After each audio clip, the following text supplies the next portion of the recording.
So, howdy, Aggies. All right.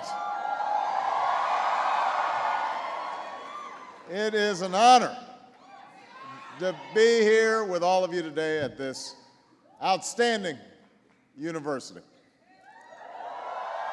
Now, I was told that if the winds had been different today, President Bush would have parachuted in to kick things off here. That's the story. But that's okay. I am still thrilled to be introduced by this man whose vision of service we celebrate today and whose life of service is an inspiration to all of us.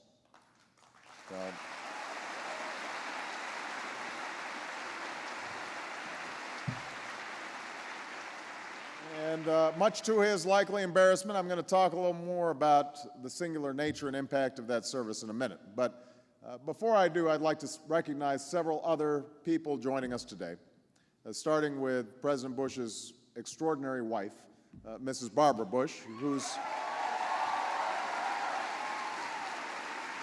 Where'd she go? Madam First Lady. There she is over there.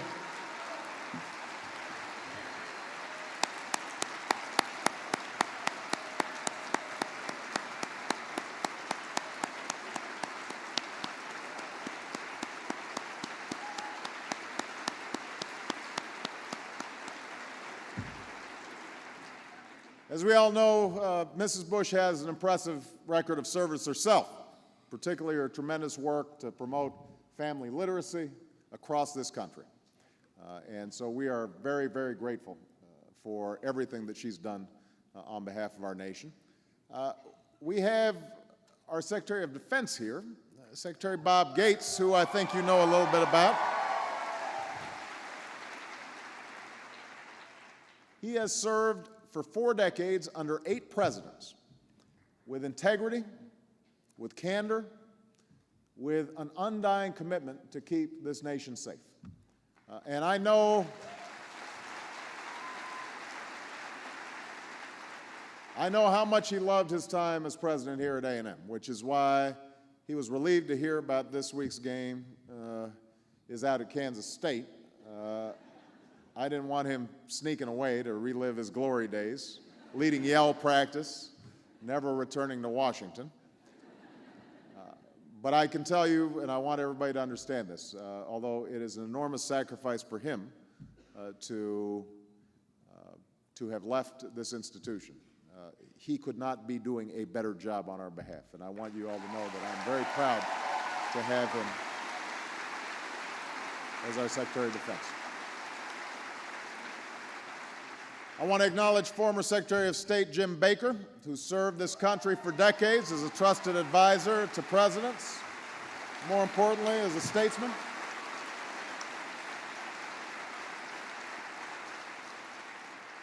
I also want to thank another Texan, Ambassador Ron Kirk, for his terrific work as our United States Trade Representative. Former Senator Sam Nunn for his lifetime of service.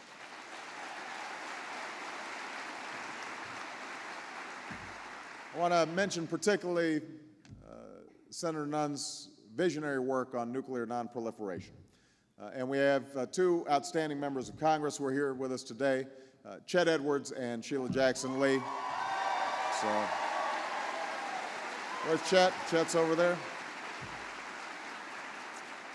I want to recognize Melody Barnes, Director of the White House Domestic Policy Council, for outstanding work on service and many other issues.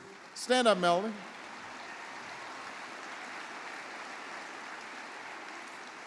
I want to thank Michelle Nunn, the CEO of Points of Light, as well as Neil Bush, Chairman of the Board, for their wise leadership.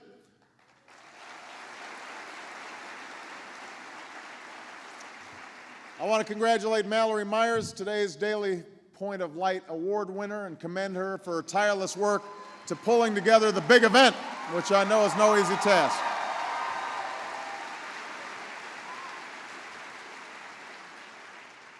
And I understand that this event is just one of the countless ways that students at this university are giving back to this community, from tutoring children and building homes to raising money to fight cancer and AIDS.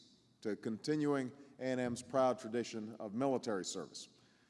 So, I can see why President Bush chose to locate his library at this school. What you all are doing right here is precisely what he was talking about when he called for those 1,000 points of light and became the first president to create a White House office devoted solely to promoting volunteerism. It's a vision that's changed lives across this country, including that of a young woman who went to work for an organization called Public Allies to prepare young people for public service careers, an organization initially funded by the Bush administration. And her experience there inspired her to devote her own life to serving others, and that young woman happens to be my wife, Michelle Obama. And I've been instructed to convey her gratitude today as well.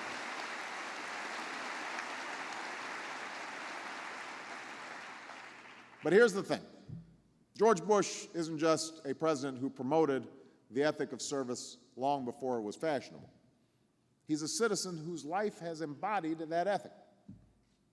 From his daring service as a Navy pilot during World War II, enlisting the day he turned 18, to his time in Congress, at the CIA, and as UN ambassador, vice president, and president,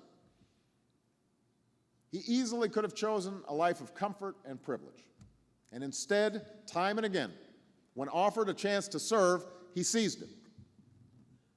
It was second nature to him, the continuation of a proud family tradition that he and Mrs. Bush clearly passed on to their children and grandchildren, and one which he's carried on throughout his quote-unquote retirement. How's that working out, Ms. Bush?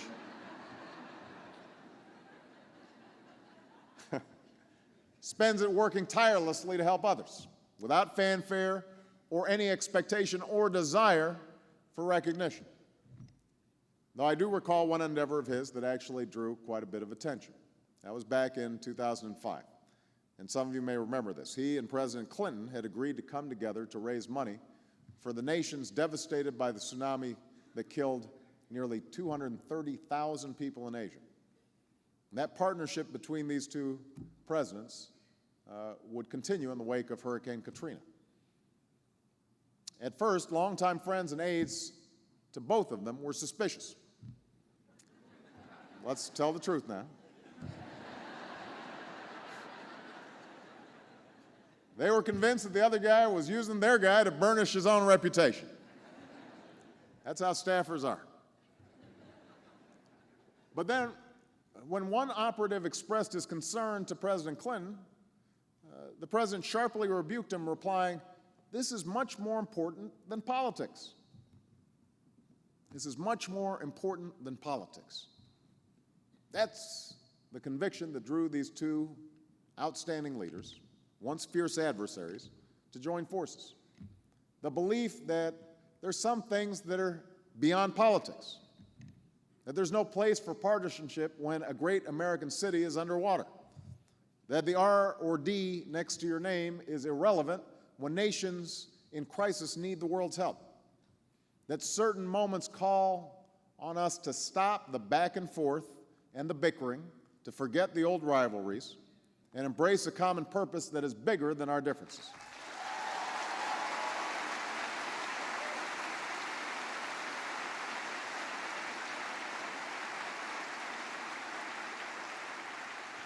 And while you might not always know it from watching the cable news shows or listening to folks on the radio, I think it's clear that we stand at one of those moments.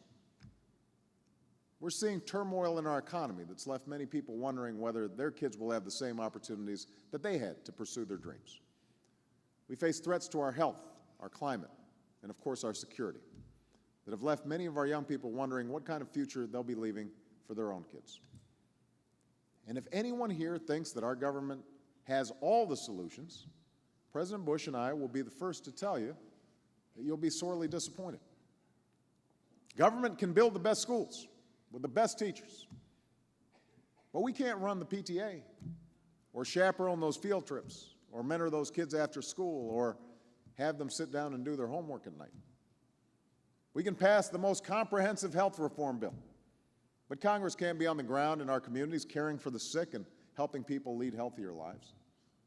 Government can give our troops the equipment they need and the pay and benefits that they have earned, and nobody's working harder at doing that than Secretary Gates. But it can't be there to offer a home-cooked meal to a military family stretched thin, or to make sure our veterans get the respect and appreciation they deserve in their communities when they come home.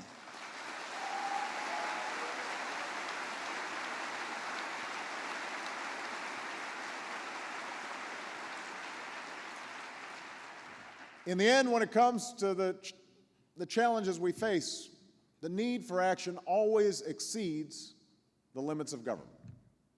While there's plenty that government can do and must do to keep our families safe and our planet clean and our markets free and fair, there's a lot that government can't and shouldn't do. And that's where active, engaged citizens come in. That's the purpose of service in this nation. And that's the point I want to emphasize today, that service isn't separate from our national priorities or secondary to our national priorities. It's integral to achieving our national priorities. It's how we will meet the challenges of our time.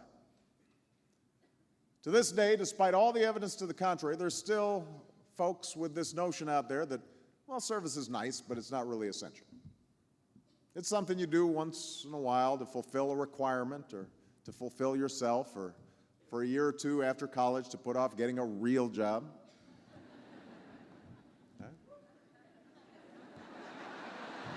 I'm talking to you.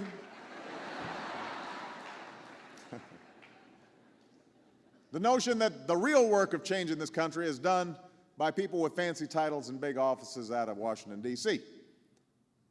But history tells a very different story. It's the story of patriots who set forth the ideals that animate our democracy and all those who fought and died for those ideals. It's the story of women who reached for the ballot and people who stood up and sat in and marched for justice.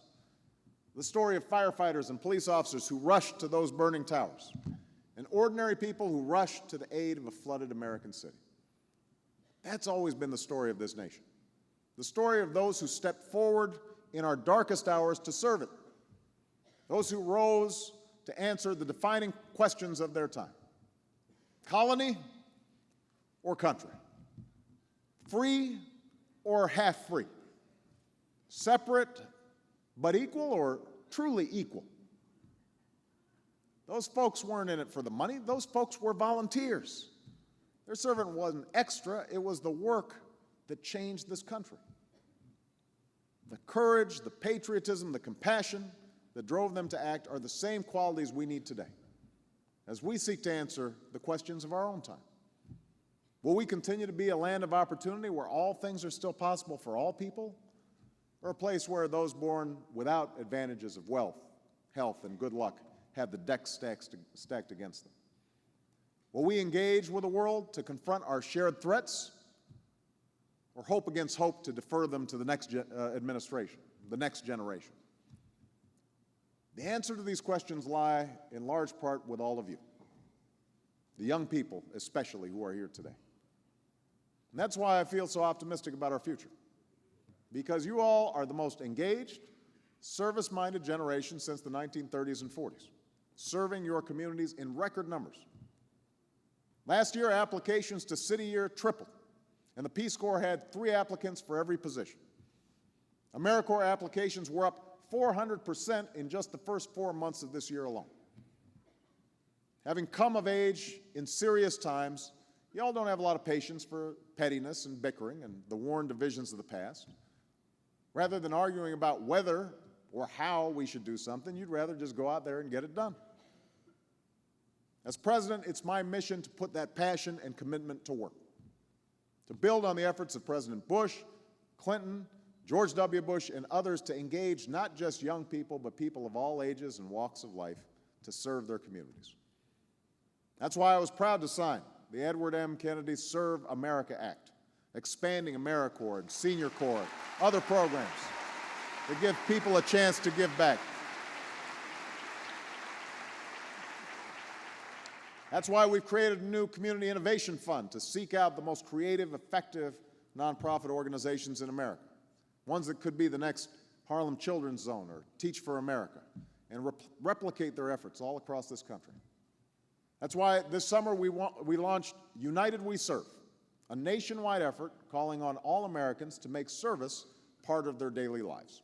And we partnered with more than 400 organizations, made more than 250,000 service opportunities available on serve.gov, and watched as nonprofits and foundations and corporations and individuals spent hundreds of thousands of hours serving their communities. So, we've been doing everything we can to get people involved. And I'm pleased to have with us today my nominee to lead the charge on those efforts as CEO of the Corporation of National and Community Service, Patrick Corvington. Patrick, stand up and wave so we can all recognize you.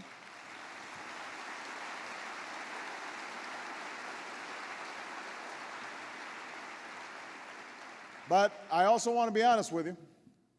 While we'll do our best to make it easy to get involved, the service itself won't always be easy. People won't always appreciate what you're trying to do for them. You won't always make the difference you had hoped for. And let's be honest, some problems are so big, so stubborn, that even your best efforts will only help just a little bit. They might just help one person. They might just help one corner of a neighborhood. But those are the efforts that matter the most. It's through that struggle, the fact that it's hard, that the difference is made. Not just for others, but for yourself. That's how you young people in particular will discover your strengths and weaknesses and the depths of your compassion and courage. It's how you will grow and how you grow closer to the people you serve. And once you form those connections, you'll find that it's a little harder to numb yourself to other people's suffering. It's a little harder to convince yourself that their struggles aren't your problem. It's a little harder to just stand by as a bystander. Once you've tutored young people in a struggling neighborhood, it's hard not to care about that ballot measure to fund their school.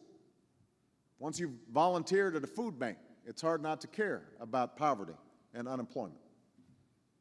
Over time, the needs of the people you serve become your stake in the challenges of our time. See, in the end, service binds us to each other, into our communities and our country in a way that nothing else can. That's how we become more fully American. That's what it means to be American. It's always been the case in this country, that notion that we invest ourselves, our time, our energy, our vision, our purpose into the very fabric of this nation. That's the essence of our liberty, that we give back freely. You don't have to devote your entire career to service, though I hope that many of the students here will. But I'm asking you to have a public service mindset.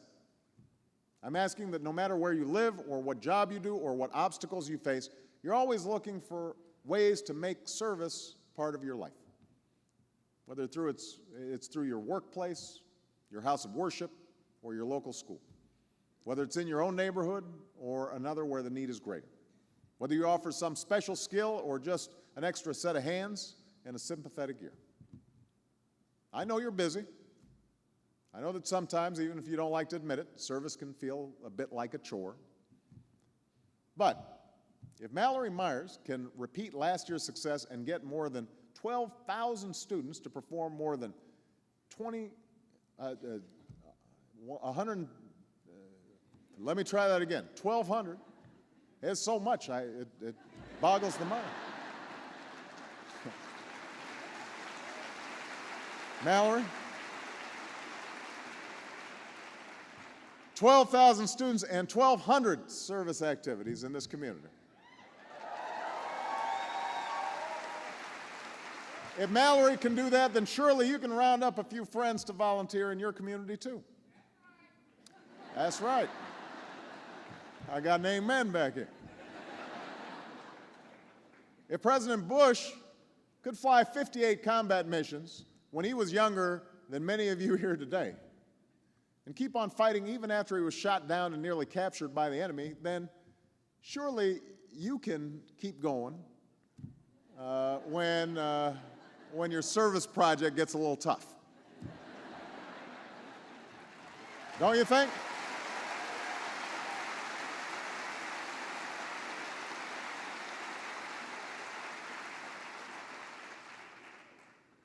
If 11-year-old Aaron Binger whose all too short life touched so many in this community, could travel to Washington and lobby members of Congress for cancer funding while going through chemotherapy, if she could raise money by making lanyards and writing her own cookbook, all while making the honor roll, then surely you can find the strength to serve even when you face challenges in your own life.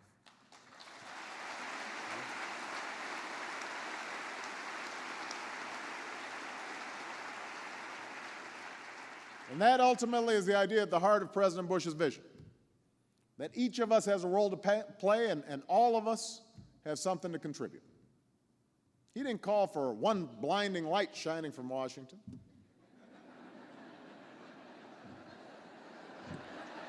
Right? He didn't just call for a few bright lights from the biggest nonprofits, but he called for a vast galaxy of people and institutions working together to solve problems in their own backyard. And today,